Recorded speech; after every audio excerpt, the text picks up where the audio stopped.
আর বাংলাদেশে তো ধর্মীয় ফেসিবাদ কায়েম হয়েছে। সোশ্যাল ওয়েতে আপনারা মসজিদগুলো দখল করা চলছে, এবং জামায়াত ইসলামীর যে ধর্মীয় ফেসিবাদ, এই ফেসিবাদের তো আমরা সঙ্গী হতে পারবো না। বিএনপির যে চাঁদাবাজি সন্ত্রাস, এটারও সঙ্গী হতে পারবো না।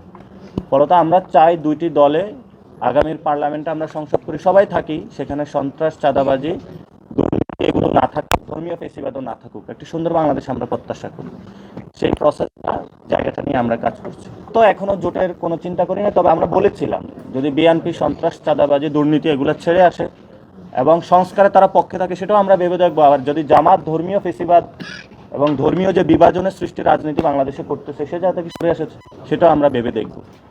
তবে আমাদের প্রাইম কনসার্নের জায়গাটা হলো চাঁদাবাজি, সন্ত্রাস এবং দুর্নীতি, বাংলাদেশে যে ধরনের গডফাদারদের রাজনীতি, এটির বিরুদ্ধে আমরা দাঁড়াতে চাই। বিএনপি যদি এখানে সরে আসতে পারে, তাহলে সেখানে ইনশাল্লাহ কথা হতে পারে। আর যদি সরে না আসে, তাহলে তো আমাদের কিছু করার নাই। এটা এখন বল বিএনপির কোর্টে, বিএনপিকে ভালো হবে নাকি হবে না।